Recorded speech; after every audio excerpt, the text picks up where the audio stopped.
Namo Bhagavate Vasudevaya.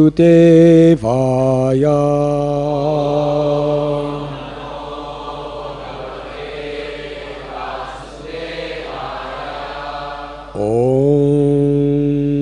Namo Bhagavate Vasudevaya.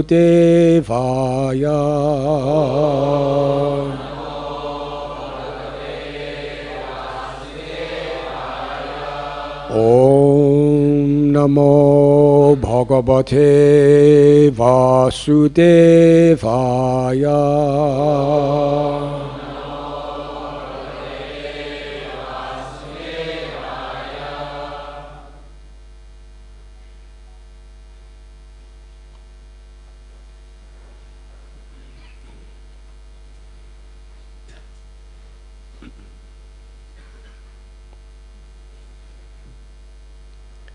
Ayajayam Maharajam Yajaka Deva Varchasaha Rajasuyena Vidhivat Prachetasam Ivamara. Ayajayan Maharajam Yajaka Deva Varachasa Rajasuyena Vidhivat Prachetasam Ivamara. Ayajayan Maharajam Yajaka Deva Varchasaha Rajasuyena Vidhivat Prachetasam Ivamara.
Ladies.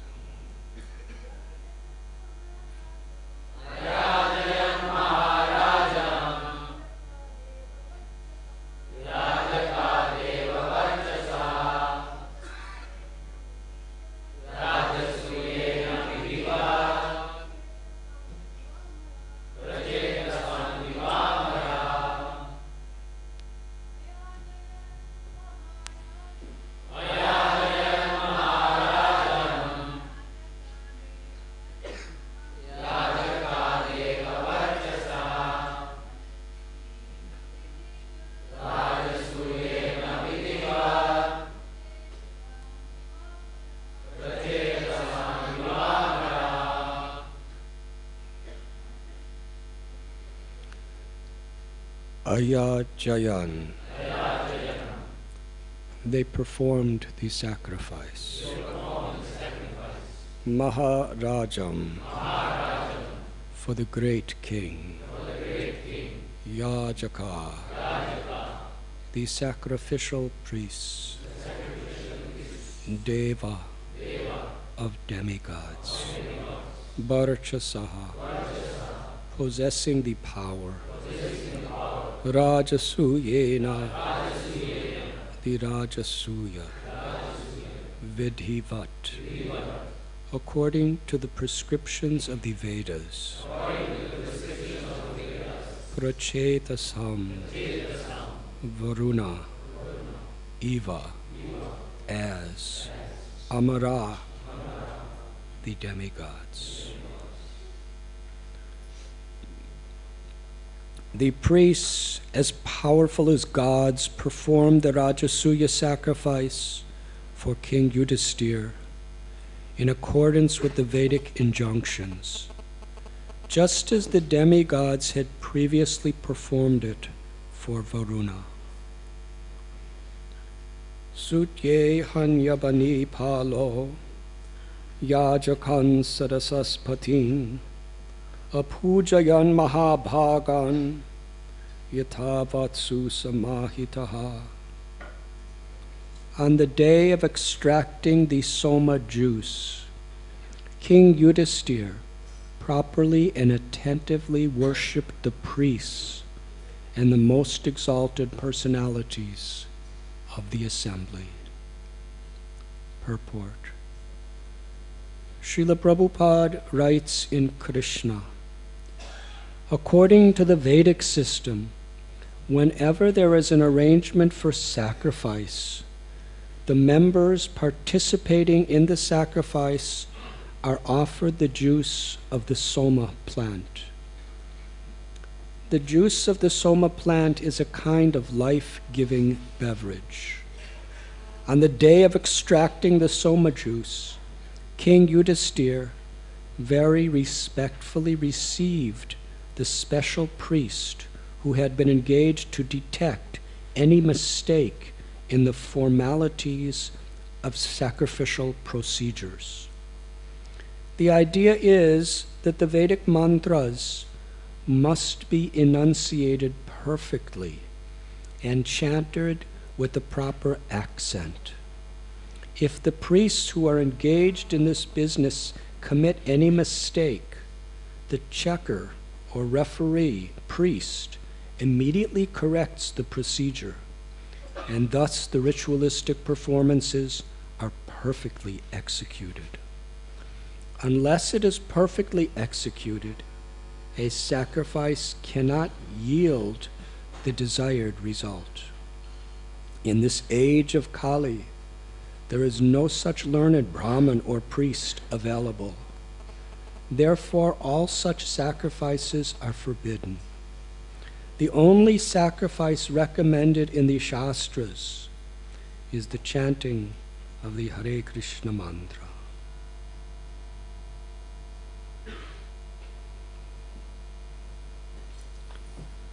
Om Agyantimidandasya Gyananjana Chalakaya Chakshurun Militam Jena Tasmai Sri Gurave Namaha. Sri Chaitanya Manobhishtam Sthapitam Yena Bhutale Swayam Rupa Kadamayam Tadati Swapadantikam. Vandeham Sri Guru Sri Judhapadakamalam Sri Gurun Vaishnavanscha Sri Rupam Sagrajataham Sahagana Raghunathanbitam Tam Sajivam Sadvaitam Savadutam Harijana Sahitam Krishna Chaitanya Devam Sri Radha Krishna Padahan Sahagana Lalita Sri Vishakan Vitamscha.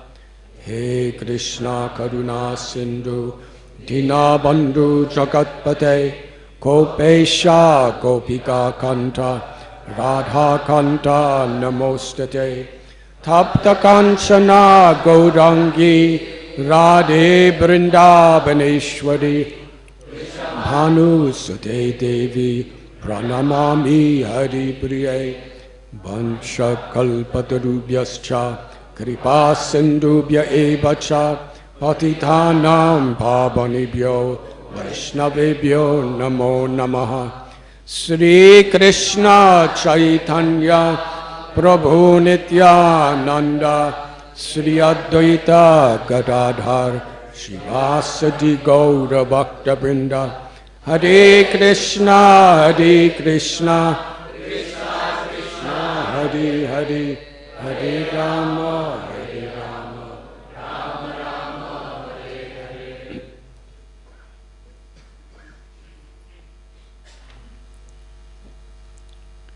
We are reading from Canto 10 of Srimad Bhagavatam, Chapter 74, entitled The Deliverance of Shishupal, text 16 and 17.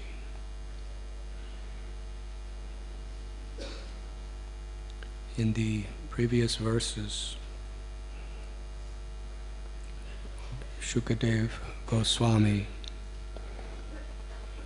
is explaining to Parikshit Maharaj, and through Parikshit Maharaj to all people for all time and all places, the greatness of this king named Yudhisthira. In this world, people are very hungry to achieve power. The more money you have in a materialistic society, the more powerful you become. Aishwaryasya samagrasya. It is told by Parasara Muni, the father of Vyasadeva, the compiler of Vedas, that the Absolute Truth, or Bhagavan, possesses 6 opulences, or 6 excellences, in their fullest. And all of these attractive qualities that give anything or anyone attraction are only a spark of the attraction of God, the source of all. Like a sun ray gives off or releases such nice heat and light. But all that heat and light is only due to its origin, the sun planet. And to the degree there's heat and light in a sun ray, what is the comparison of the heat and light of the sun planet? So we see in this world, people, things, qualities can mesmerize and attract people. And these 6 opulences are beauty, knowledge, strength, wealth, fame, and renunciation. And having any of these, to a large degree, makes a person very powerful. We see the power of beauty, how even great conquerors can be conquered by beauty. The power of wealth. In today's world, people with wealth can to a large extent control governments and control the world itself. Knowledge. It's people with knowledge who are creating things like nuclear bombs that have such unbelievable power, making fear of the planet. What to speak of the power of a doctor, how attractive that is when somebody's dying and miserable and suffering. They go to a doctor, and the power of that doctor's knowledge makes him very attractive. Especially if he actually knows what he's doing, or she knows what she's doing. The power of fame. Famous people need so much security. Just their name, just their word, just being recognized. And this power brings attraction and renunciation. especially in India and in traditional societies all over the world, if a person has a lot and is still very humble, that's extremely attractive. So the nature of all life, whether it's in a plant, insect, fish, bird, beast, all varieties of humans, everyone wants to be attracted by something attractive. And everybody wants to attract others to ourselves. And it's through these excellences that we're attracted and attractive. But Krishna tells in Sri Bhagavad Gita that all the opulent, incredible things that you see in the entire creation are hardly a tiny spark of my splendor.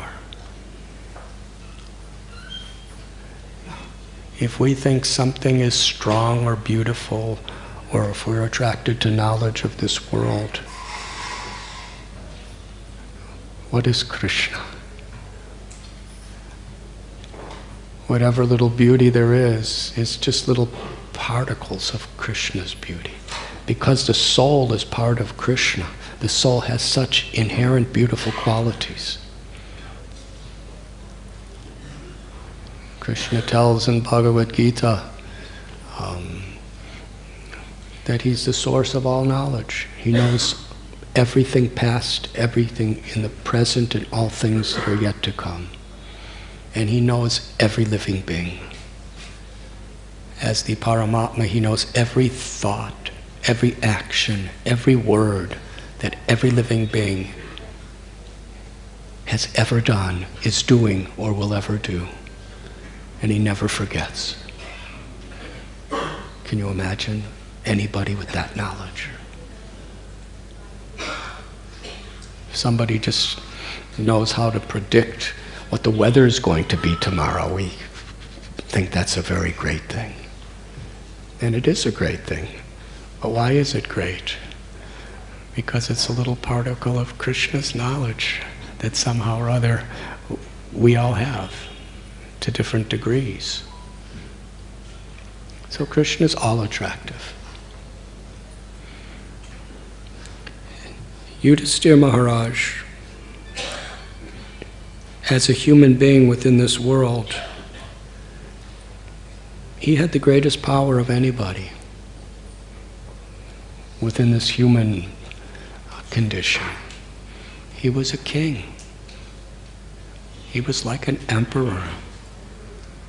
He had just done something so historical, where every ruler, every king throughout the planet Earth, they accepted him as their superior. They were willing to follow him. And he didn't do it, through political diplomacy. He didn't do it by putting sanctions on anyone who didn't surrender. He did it because people wanted to. Every king in the world wanted to be under his shelter, because they knew there was no inclination in him to exploit. He truly, genuinely wanted everyone's well-being. He was paradukadukhi. He didn't care anything for his own selfish interests. Another person's happiness was his goal in life. That was his happiness. Another person's suffering was his mission in life, to alleviate it, because it was his suffering. He treated every living being in his kingdom, all castes, all races of humans, and all other species of life. He treated them all as his own children, because he understood that I'm not the king. God is the king. I'm taking this role as his representative to perform his will. And these are all his children, his subjects. What an incredible responsibility that is. Therefore, such kings are willing to literally lay down their lives and die, even for the most insignificant citizen. Because they're not seeing anyone as an insignificant citizen. They're seeing of children of God entrusted in their care.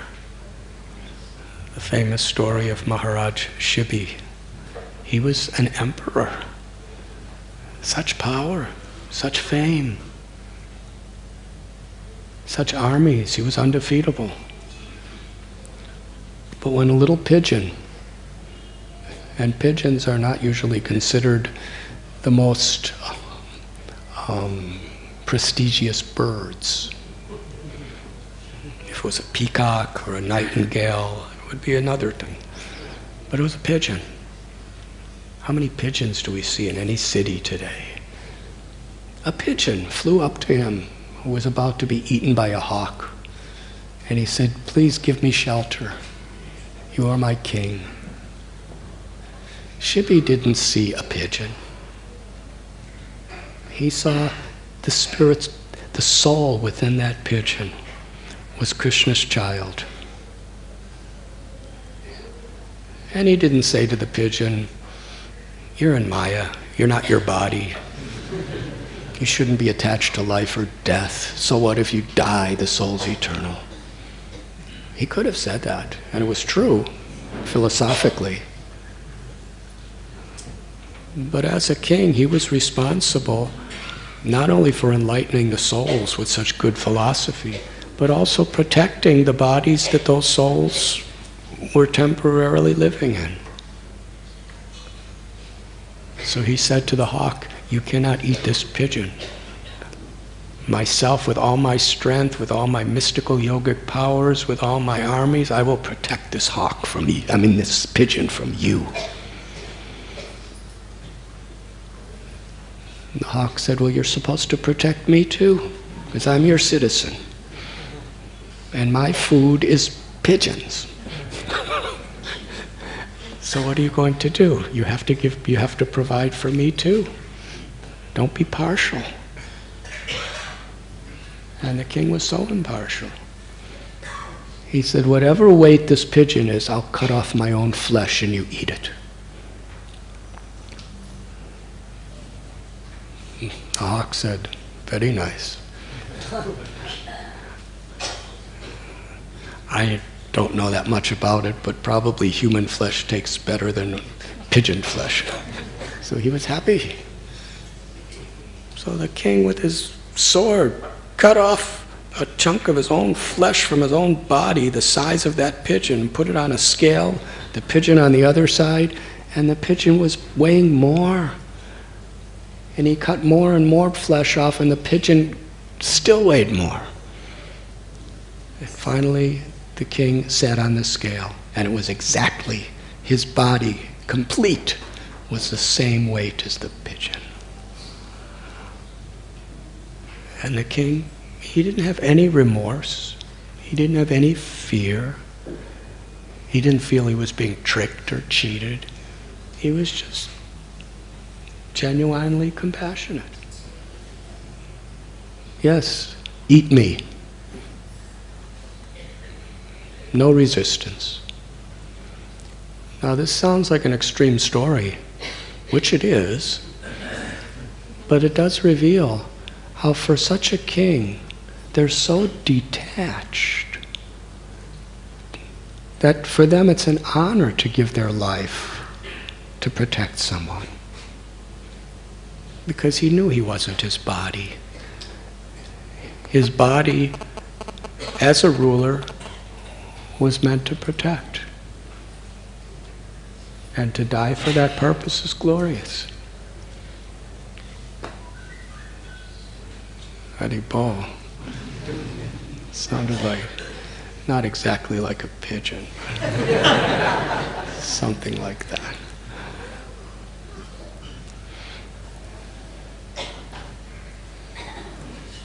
So such great kings as Yudhisthira Maharaj, Shivi Maharaj, they see a child of Krishna within everyone's heart. And that is where they get such complete, fearless detachment. Samsiddhir Haritoshana. What will please Krishna? That's all. Life or death is only meant for that purpose. What will please Krishna? And they were taking such responsibility. So here is Maharaj Yudhisthira. He attained such a high level of power. He's actually fit to perform the Rajasuya sacrifice. Most difficult sacrifice. You have to have every ruler on earth humbled before you. And those who were demoniac, exploitative, and cruel, Yudhisthira Maharaj had to fight them. But for everyone else, it was their greatest joy and honor to be under Maharaj Yudhisthira. It wasn't a competitive thing. That why should your kingdom be more powerful than mine?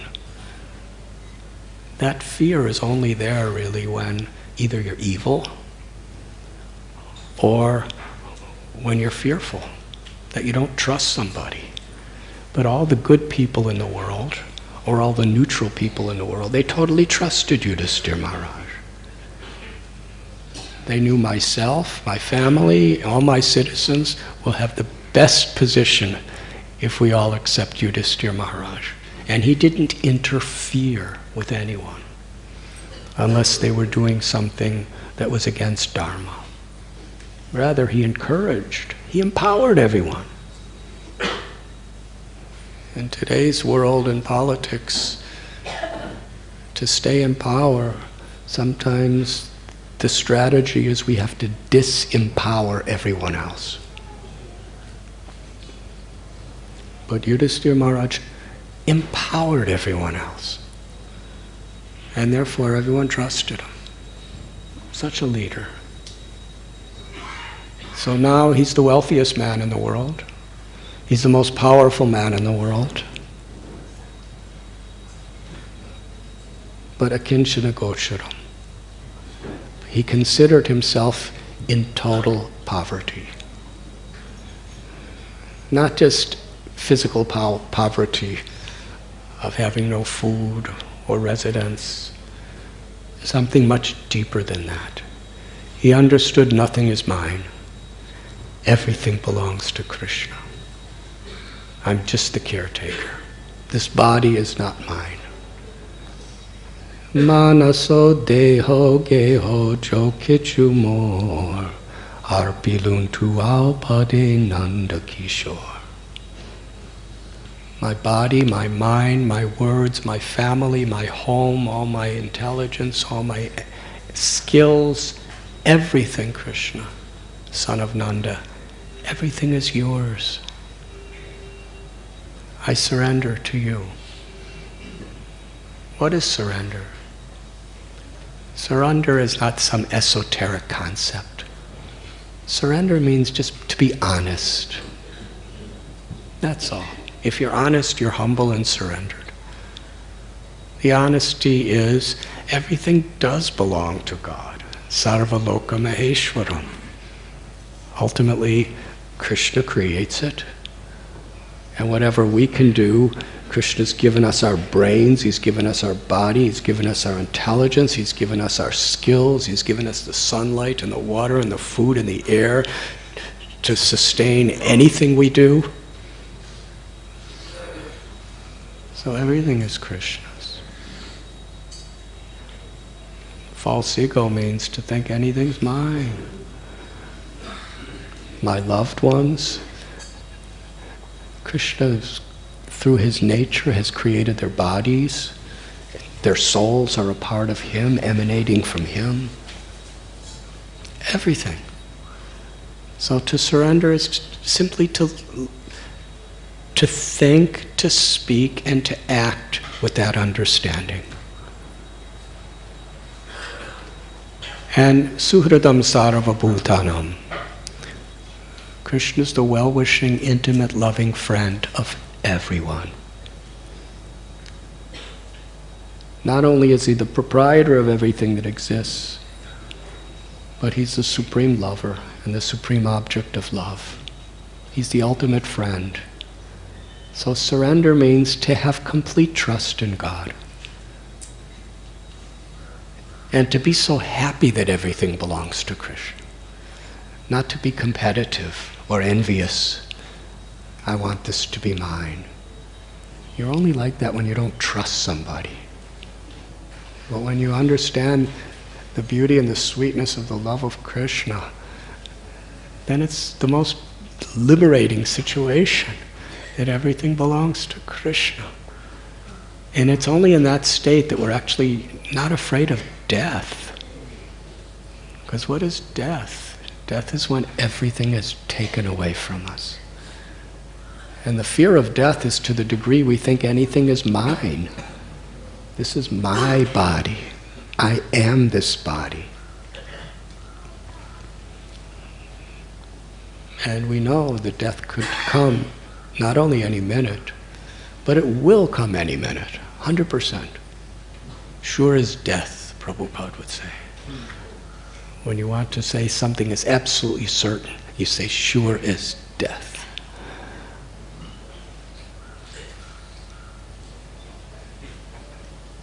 So, fear of death, fear of poverty, so many fears in this world.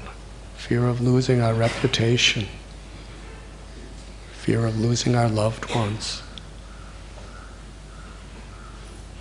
But abhay charanaravindaré, we become fearless when we have complete faith in Krishna, that he's truly not only my best friend, but he's everyone's best friend. Even his enemies, even those who hate him, he's their best friend too. His love and his friendship has no partiality. But he responds according to what's best for the person in due course of time.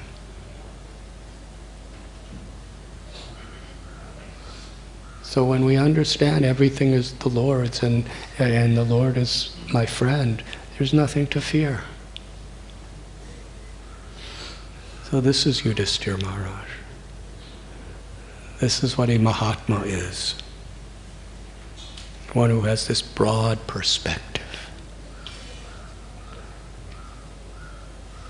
So now he is in a position to perform the Rajasuya Yajna, which practically no one could ever do.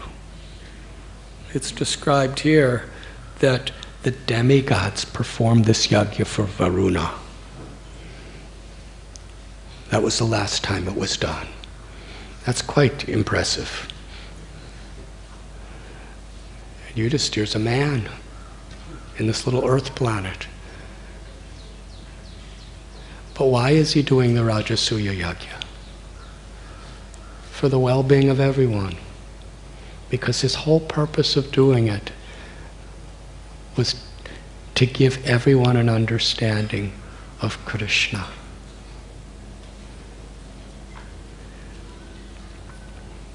So at this particular verse that we're reading today, the priests are performing the sacrifice. And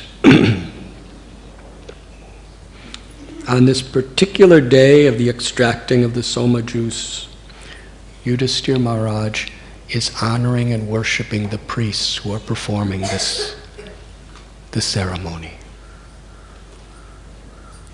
And it is described here, there's a particular priest that oversees everything. And he's responsible to make sure everything is perfect. They're chanting mantras, they're doing rituals and pujas for several days, throughout the day. If a single ritual is offered incorrectly, even slightly, if a single mantra or hymn even for a moment, is not the correct pronunciation or the correct rhythm, then the entire sacrifice is spoiled. And it creates bad luck instead of good luck.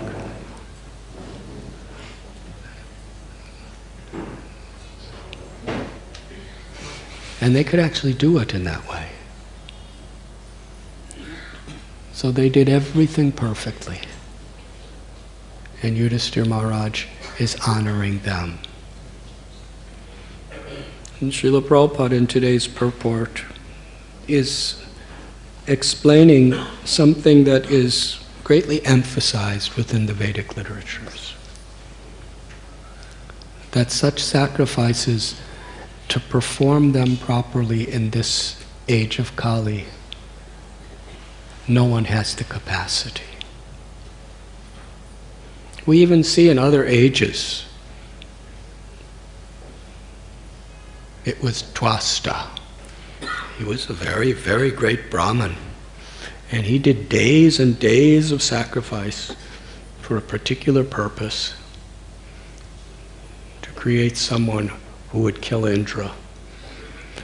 And in days of performing mantras and yantras and tantras and mudras and pujas, he said one word incorrectly. And it's not that he said the wrong word, but what he did do is, it was in Sanskrit, some vowels are long and some are short, like Vasudev and Vasudev. The difference is one is Krishna's father and one is Krishna. So that's quite a difference.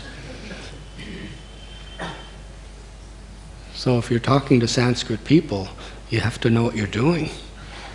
If you say Vasudev and you mean Vasudev, then they're going to think you're talking about a completely different person. So he said a long or a short instead of a long instead of a short. One little mistake like that, out of hours and hours and hours of reciting perfect, and it had an opposite effect. And Vritrasura was killed just because of that one mistake.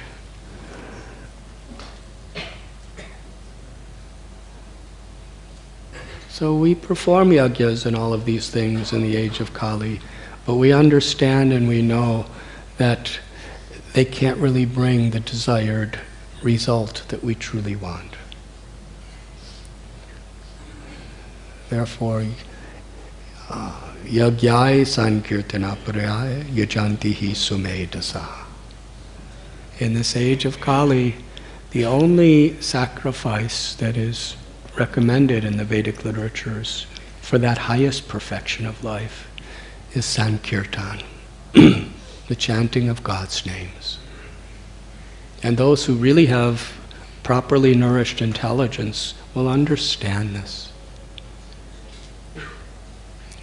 What was possible to achieve in Satya Yuga by perfect meditation, in Treta Yuga, by performing of these types of yajnas or sacrifices, in Dwapara Yuga by perfect worship of the Lord. That same perfection is possible for anyone and everyone in this age of Kali, simply by chanting God's names and glories. Harinama, Harinama, Harinam eva kevalam kalo nasteva, nasteva, nasteva, gatiranyata. In this age of Kali, there's no other way of that ultimate perfection but the chanting of God's names. Names of Hari. And Sri Chaitanya Mahaprabhu, who is Krishna himself, who is the Yajna Purusha, who is the ultimate enjoyer and receiver of all yajnas, ceremonies and sacrifices. He personally comes and extracts this essence of the Vedas and teaches it by his words and example. And in the 8 verses that he wrote in his life, the second His nam akari bahuda nija sarva shaktis tatrapita niyamita smarane nakala. Etadrasita vakripa bhagavan mamapi durdaivam idrisami hajani nanura. That, my Lord, you are easily approached in your holy names. In fact, you have invested all of your powers in your name, your beauty, your sweetness, your love, your mercy, your strength, your protection. You have completely manifested yourself in full in your names. And you have so many names. And in each of these true names of you that you have revealed in different places throughout history, you are present. And then he ends the verse by expressing his own approach to chanting. He says, I am so unfortunate that I have no attraction for chanting these names. And we see Lord Chaitanya when he's chanting, what kind of ecstatic symptoms the world has never seen. His eyes, when he chants God's names, his beautiful lotus-like eyes, they weep torrents and torrents of tears, like the rivers, Ganges and Jamuna, pouring from his eyes. Sometimes his joints in his body become completely dislocated. His body trembles as he's chanting the holy name. Sometimes his body becomes as light as cotton, or as heavy as the entire universe. His hair stand on end. There are pages and pages and pages within the Holy Scriptures, Sri Chaitanya Charitamrita, Sri Chaitanya Mangal, Sri Chaitanya Bhagavat, Bhakti Ratnakar, and so many other scriptures describing the ecstasies of Lord Chaitanya. He would fall in complete unconsciousness, and there would be no symptom of life in his body for hours and hours and hours at a time. He would be in such an internal state of samadhi, and it was simply induced by him saying Krishna. And yet Lord Chaitanya is saying, but I am so unfortunate, I have no attraction for your names. That's because he understands the power of the names.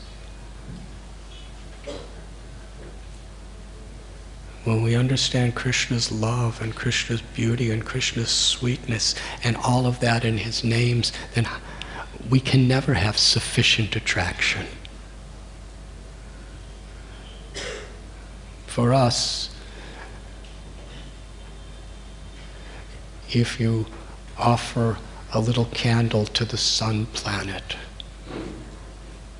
do you think you're doing it justice? Insignificant. In the presence of God who's appearing in his name with all of his opulences.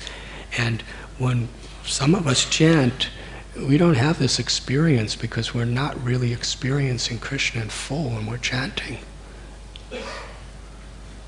But Lord Chaitanya is. He's in such ecstasies and he's completely humbled by it.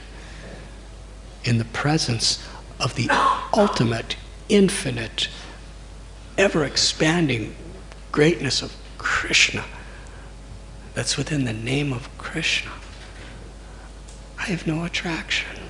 What are these little ecstasies I have? They don't do justice to Krishna. Trinadapi sunichena, the next verse. If we want to chant the name constantly, we have to be humble like this. And part of that humility is taror ibasihishnana. If we're actually approaching Krishna to taste the sweetness of his name, then we actually honor that every living being is a part of Krishna.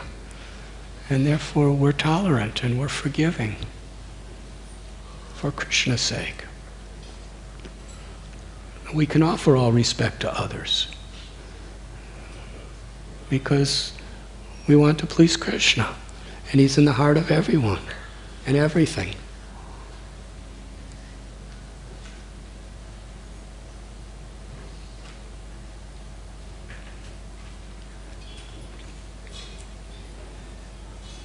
And through this chanting of the holy names, the highest perfection can be achieved by anyone. This is not something that's only in the age of Kali. It's always there. But in other ages, there's other alternatives. In Satyuga, if you chant the holy names like Lord Chaitanya is recommending, you're going to get the highest perfection. But you could also do meditation and get that perfection. But in Kali Yuga, this highest perfection is so easily and simply available for everyone. And we see Dwapar Yuga, Treta Yuga, Satya Yuga. There was Jatayu. Jatayu, he chanted the name of Ram with love, and he attained the supreme perfection. He was a bird, he was a vulture. Treta Yuga is the time of performing yagyas. What yagyas did Jatayu perform? You know, they don't let vultures be the chief priests of Rajasuya sacrifices. He wasn't fit to perform a sacrifice. He was a vulture. But he attained perfection. And Maharaj Guha, he was by social caste consideration, he was an outcast, living in a jungle, nishada. But patram pushpam palam toyam yome bhakta prayachati. Because he worshipped the Lord with devotion, with love, he attained perfection. So in all ages, whatever the process of realization may be, to serve the Lord with love is always the essence. And all these various methods and systems and processes are ways of developing and expressing that will to serve the Lord with love. Sri Chaitanya Mahaprabhu, he made the Acharya for the chanting of the holy names, Haridas Thakur, who was persecuted as an outcast by most of the society. But the great saints, they worshipped him, they honored him, and they loved him. And he was no one, he didn't see anyone as his enemy. He just saw every situation as an opportunity to turn to Krishna and chant his names. Yudhishthira Maharaj, in performing this incredible sacrifice, wanted everyone to know why he was doing it. Not because he wanted fame or power, but he wanted to give all fame to Krishna. Because starting with tomorrow's verse, I won't be here, so I'm going to jump a little ahead now. The Agra Puja takes place, which is the most important part of this ceremony, where among all the assembled people, the person who is the most worshipable, honored, is worshipped at that time. Now who's there? Brahma, Shiva, Varuna, the greatest rishis. We read Vyasadev's there, Parasara is there, Vishwamitra's there, Vasishta's there, the greatest sages, the greatest rishis, the devas. And they're all so much the well-wishers of Yudhisthira. And now he is asking, who should we worship and honor for the Agra Puja? Because whoever is going to take this position, everyone in the universe is going to understand their greatness. So different people have different opinions. And it's described by Vishwanath Chakravarti Thakur and other acharyas that the really, really, truly enlightened saints and devas, they were silent because they were actually humble. They knew that Krishna was there, but unless anyone asked them directly, they were just quiet. They wanted somebody else to get the credit. Great people don't want credit. Small people, they have this obsessive need for credit.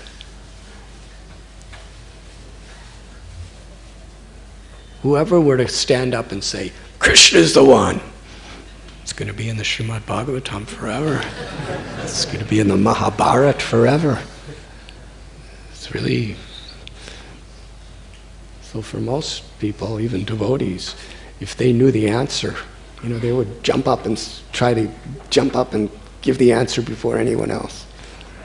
But they were all quiet. Because they didn't want credit, because they were actually great sages and rishis. If they ask me personally, then I will speak. Let somebody else speak.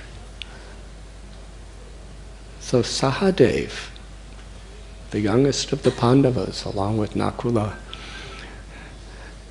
he was asked, and he spoke, and he glorified Krishna, and almost everyone was really happy. All the great sages, all the great rishis, all the great devas. It was the happiest moment of their life. Millions of times more happy than if they said Vishwamitra. Vishwamitra is happy that they said Krishna. That's love.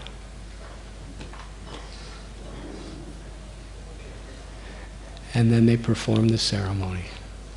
Sahadev glorifies Krishna with so much love and so much devotion and so much incredible knowledge and wisdom and realization. And everyone, all the great personalities are smiling, saying yes, saying Ki Jai. Krishna Ki Jai.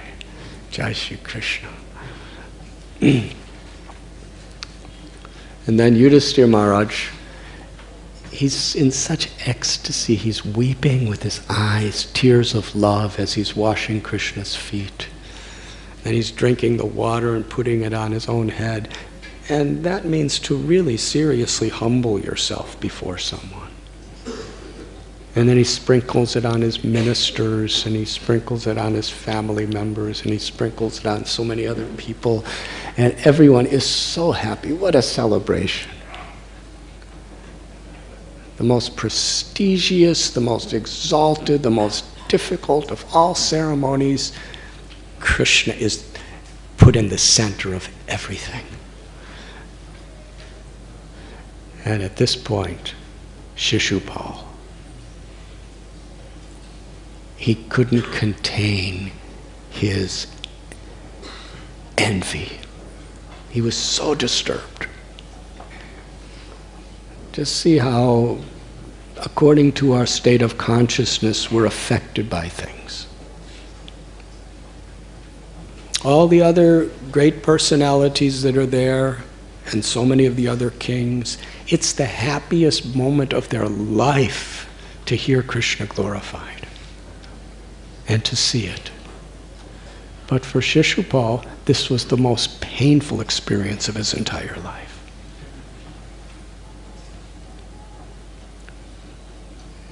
In Bhagavad Gita, Krishna tells, Ye yatamam prapadyante tam stataiva bhajamya.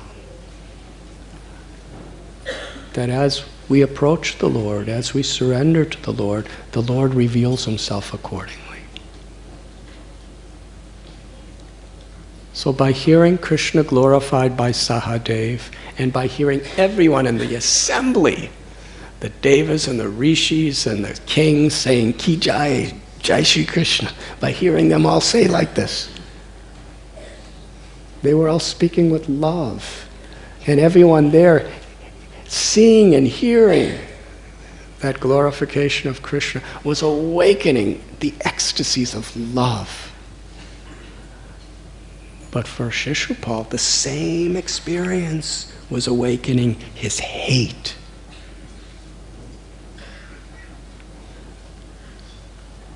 His hate went totally out of control. And according to this chapter of Srimad Bhagavatam, he began to blaspheme Krishna. And he was calling everyone in the assembly the greatest fools for believing this, that Krishna should be honored. And Shishupal was very intelligent. By an intellectual perspective, he wasn't stupid. He was extremely brilliant. And it's described why he didn't speak up before the ceremony where Krishna was honored. It's very incredible analysis.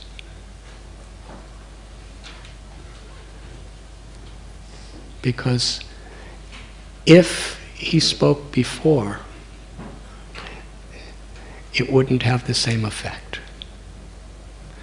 Because they already honored and worshiped Krishna. For Shishupal to stand up and prove to them that it was wrong, that would have nullified and disgraced the entire yajna. You've already done a completely wrong thing. Therefore, the whole Rajasuya is a failure. You've all offended. That's how envious he was of Yudhisthira. He wanted to destroy everything. And he spoke and he was convinced of whatever he said. You know, when we have dramas and somebody plays Shishupal, you know, it's usually a devotee and he's just kind of saying his words. But Shishupal was convinced. That's the nature of envy. It can pervert our intelligence where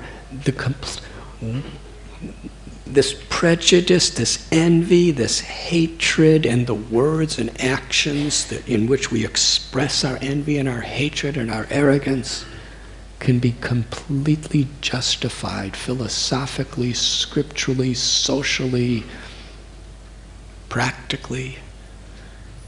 That's the nature of the mind. He believed it.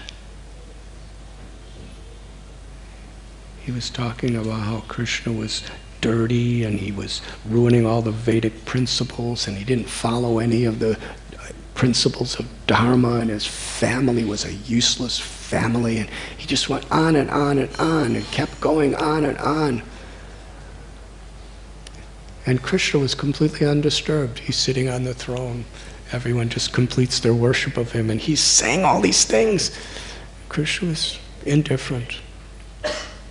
Describes like a lion is not affected by the screeching of a jackal.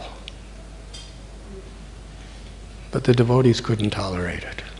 They really couldn't tolerate it. And the sages and the rishis, they're peaceful kind of people. They blocked their ears with their hands and ran out of the room. They could not tolerate hearing this harsh, critical, terrible, hateful words against the beloved Lord of their heart.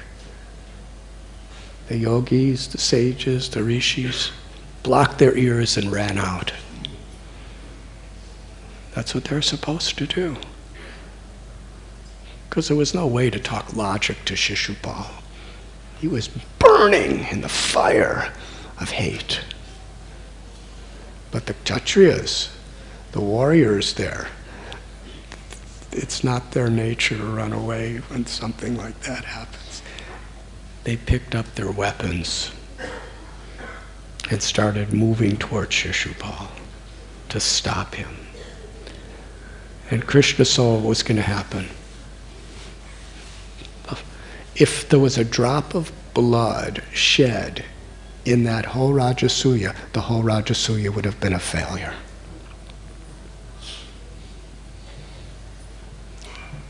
So Krishna told Bhima and all the others there, the Pandavas and the Matsyas and so many of the other dynastic kings, he just told them, just be patient. Then Shishupal really did the wrong thing. Krishna didn't mind when he was blaspheming Krishna. Like a jackal doesn't disturb a lion. But then Shishupal, he started blaspheming like anything.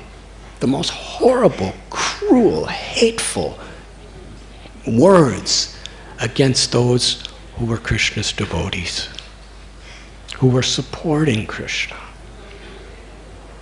And that's something Krishna cannot tolerate. Injustice against him, he'll forgive. But injustices against his devotees? So things were building up.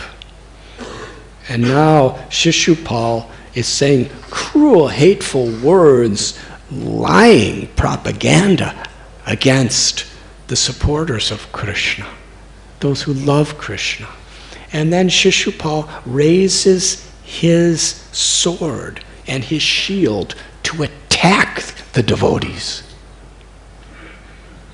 And while he was in his attack mode, it was going to be a bloody fight.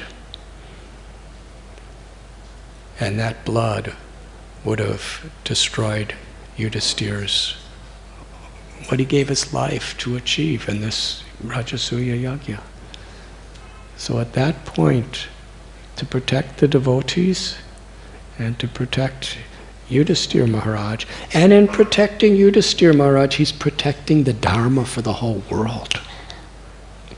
Because Yudhisthira Maharaj was protecting that Dharma. He was a compassionate person to everyone. So Krishna, as Shishupal was running to fight and kill the devotees, and he was a powerful personality, Krishna instantly, with his Sudarshan chakra, he cut off the head of Shishupal with his chakra. And he did it in such a way, not a single drop of blood fell. His Sudarshan chakra was going so fast, it seems like it just evaporated all the blood. And Shishupal's head just falls to the ground, no blood. It was completely pure and clean the way he did it. It's the original amputation surgical procedure. And everyone was really happy. Except Duryodhana. Duryodhana was burning with grief and envy and hate because he understood how superior Yudhisthira and the Pandavas were to him, and he couldn't tolerate anyone being superior to him. He wanted to destroy them. And after Krishna did like this, and all the devotees were relieved, then something incredible happened. And this is an incident that is spoken about and glorified in so many different scriptural studies. In the 7th canto, Yudhisthira Maharaj asked Narada Muni, how did this happen? Explain it, please. It's inconceivable. But we don't really see what happens till the 10th canto.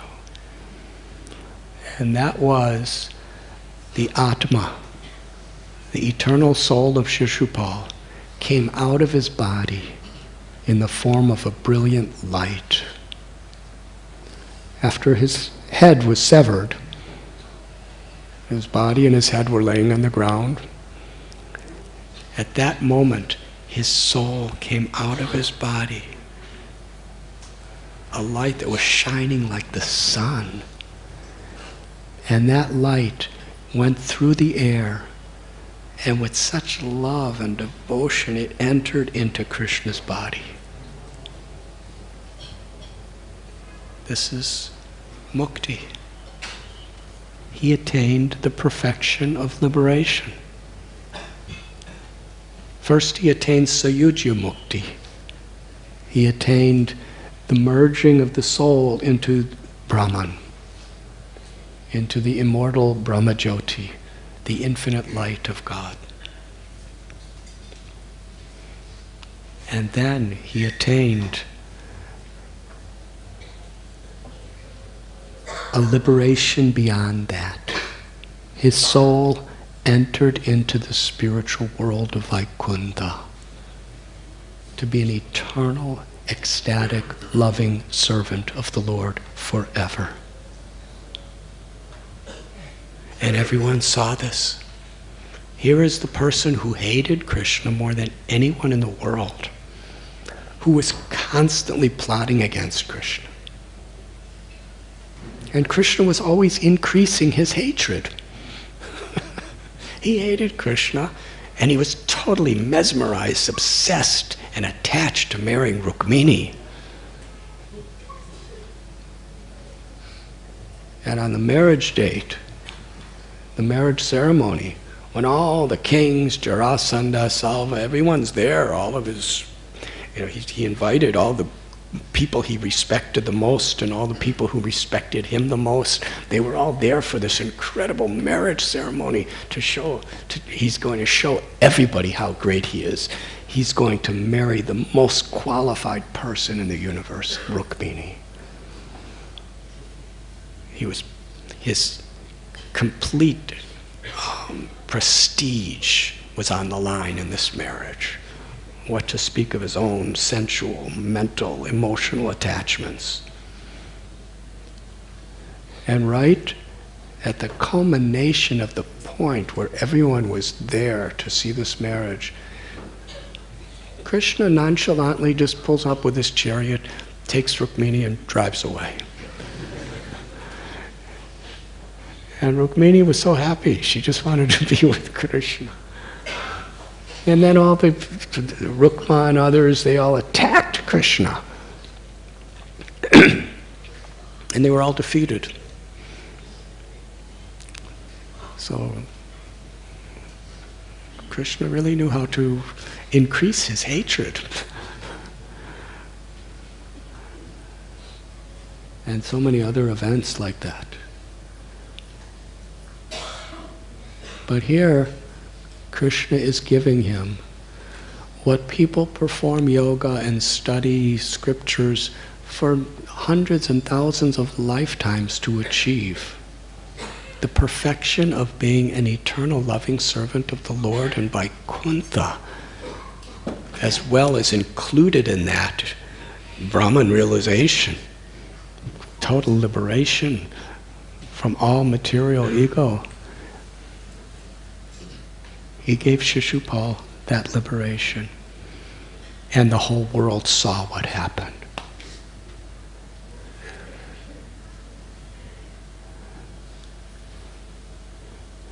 And in this chapter, Sukadeva Goswami reminds us, he reminds Parikshit Maharaj, that Jaya and Vijay, they were loving servants of Krishna, and they made a mistake. They said the wrong things to the 4 Kumaras, and they were cursed. 3 lifetimes of demons within the world. Hiranyakashipu and Hiranyaksha. Ravana and Kumbhakarna, and now Shishupal and Dantavakra. And they performed their service of being demons for 3 births, and now he's bringing them back to the spiritual world. But more than that, Narada Muni explains in the 7th canto, Shishupal was constantly absorbed in remembering Krishna. And even though it was with hate and envy, because Krishna is all pure, any way you remember him, you become purified. In fact, Narada Muni said, I wish I could be so absorbed in Krishna like Shishupal was.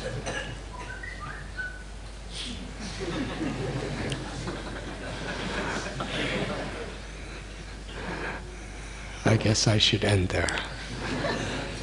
Is there any questions? Yes.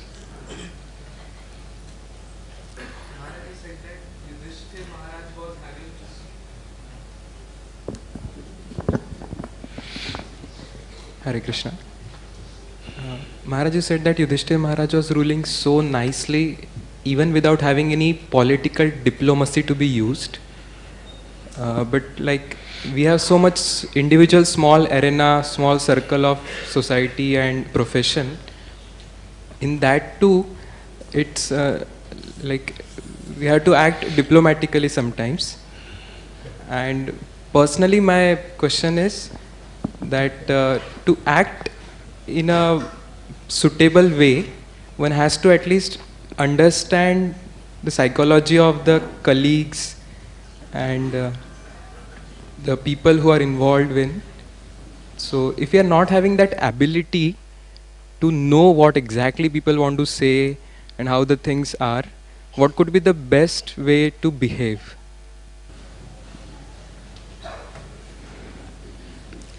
Kala, Desha, and Patra, according to the time and the place and the circumstances, we adjust.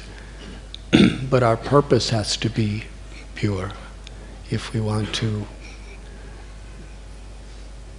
truly represent Dharma and please Krishna. Diplomacy is not bad. Diplomacy could be very good. It just depends on what our motive and purpose is. Because Yudhishthira Maharaj, he exercised so much diplomacy. But it was always for the pleasure of the Lord and for the welfare of others. It wasn't motivated by envy or greed or false ego. Yudhishthira Maharaj, in his role of being a ruler, he exercised so much diplomacy in so many ways, and so did Duryodhana. But Duryodhana did his diplomacy for his own power, for his own fame, for his own selfish purposes, and ultimately his diplomacy was there to cause harm to anyone who interfered with his sense gratification. And Yudhishthira Maharaj's diplomacy was to create the best possible situation for Dharma to prevail in the world, for the pleasure of Krishna. So diplomacy is required. But what is our motive? What is our purpose? And what will the result be?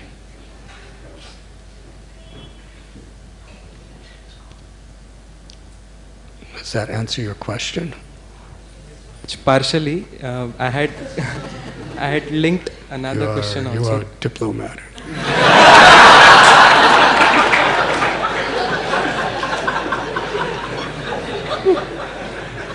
Yes. Trying to be simple, but I don't know. Huh? I try to be simple, but there are naturally some tendencies maybe there, because just yesterday I was reading when you're writing that hypocrisy is a very fabric which destroys the saintliness.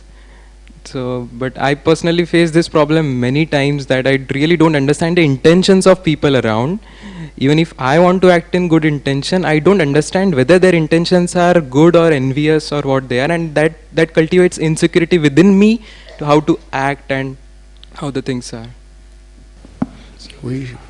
Whatever other people's motives may be, we should act with integrity, with a character that will please Krishna. We can have the intelligence not to be cheated by people.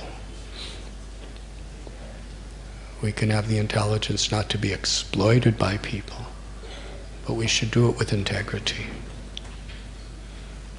Arjuna fought the battle of Kurukshetra with perfect integrity and character and devotion, so that others would not be usurped, so that the dharma and the goodness of the world would not be usurped by an evil man.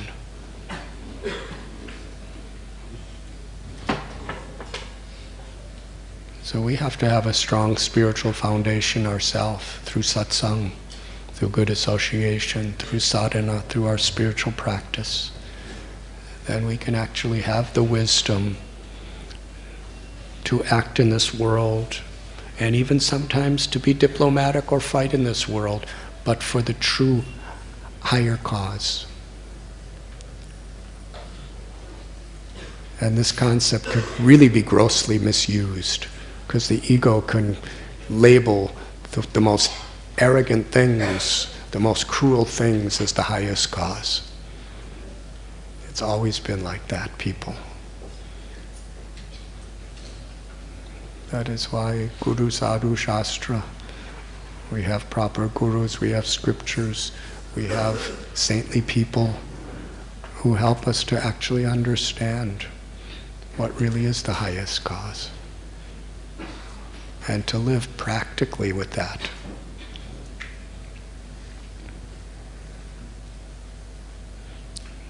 Srila Prabhupada said, even if the most dharmic businessman says, for you I make no profit, you know he's going to make some profit. So that's, otherwise you can't survive. If you tell your customers, actually I'm making a really good profit from you, so they'll buy from someone else.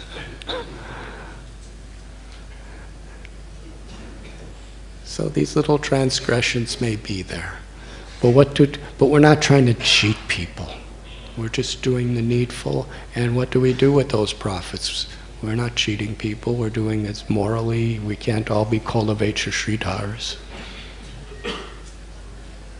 And we live with integrity and character, and we use what we have for compassionate purposes in Krishna's service. And similarly, diplomacy. Raghunath Das Goswami, he was an expert diplomat, but yet he was the crest jewel of renunciation and detachment. And there are beautiful stories, because he used everything for the well-being of everyone. So one more question? Yes, Radharani Devi.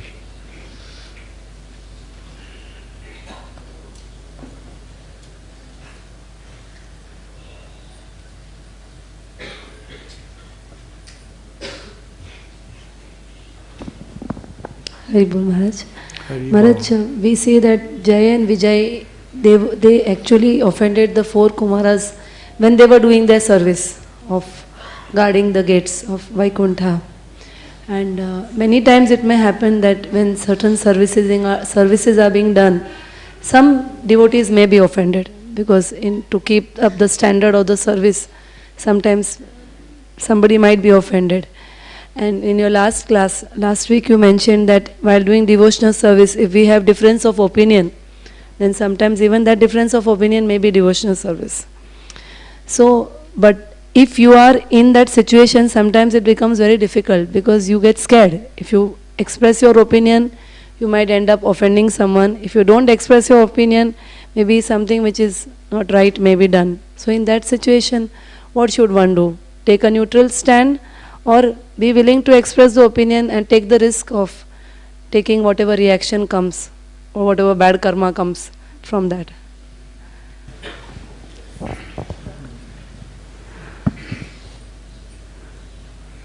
Hare Krishna.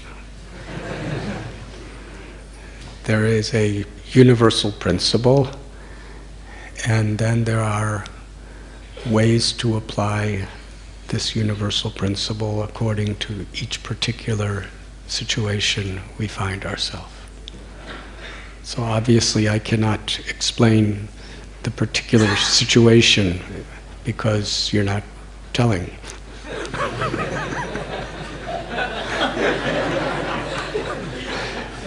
And please don't tell either.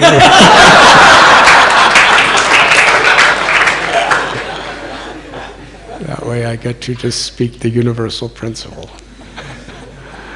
The universal principle is how I could best serve. How I can best serve Krishna. How I can best serve the Vaishnavas. How I can best serve the devotional society. How I can best serve and express my love, my gratitude, my devotion. That's the principle.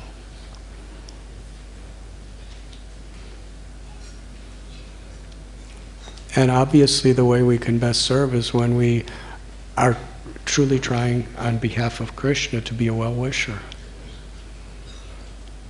And in this world, we have to accomplish certain things to be a well-wisher. And in this world, there is always, and there always will be, and there has always been so many different opinions of how to be a well-wisher and how to accomplish things. The concept of unity and diversity is not that we all think the same. The concept of unity and diversity is not that we all agree on the same things, but we agree on a higher principle. And that's where we really have to find our unity. So when there is disagreements like this, how could I best serve in this situation?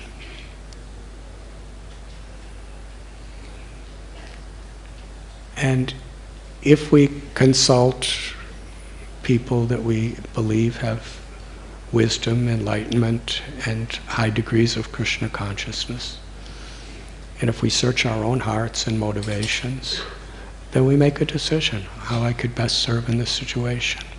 Sometimes remaining silent and neutral is the best way. Sometimes standing up and speaking what you believe very strongly is the best way. Sometimes speaking very mildly is the best way. How can I actually have the best effect in this situation?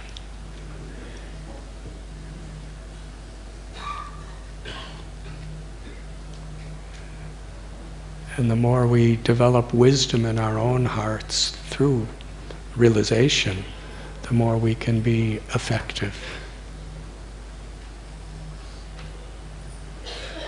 But this is the principle, to try to see the whole picture, not just the isolated event that's happening. Wisdom is to see every isolated little event in context of the larger picture.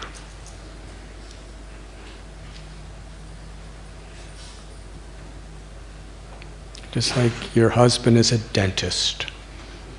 If somebody comes with some problem with their teeth, he has to deal with that specific problem, but he also has to see that when I deal with it, how is it going to affect all the other teeth?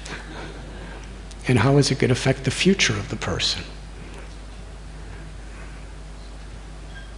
And you see it in that context. You see each part in a context of its relationship with the whole.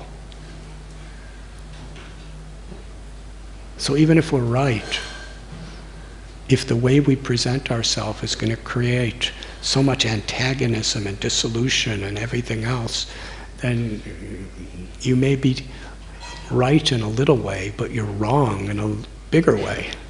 Yes? So we have to actually use our good intelligence, our God-given intelligence. What is it actually that we're trying to accomplish? And what will best accomplish that? And certainly we shouldn't lie, we shouldn't cheat, we shouldn't do anything like that. We should have integrity.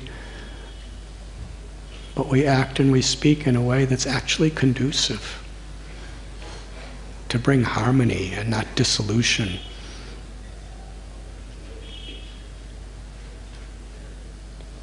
To create trust and not destroy people's faith. Because these are higher principles. And we should make our immediate decisions in a way that's favorable toward fulfilling the higher principles. And these are universal general principles, and that's all I'm going to say. Thank you very much. Srila Prabhupada ki jai.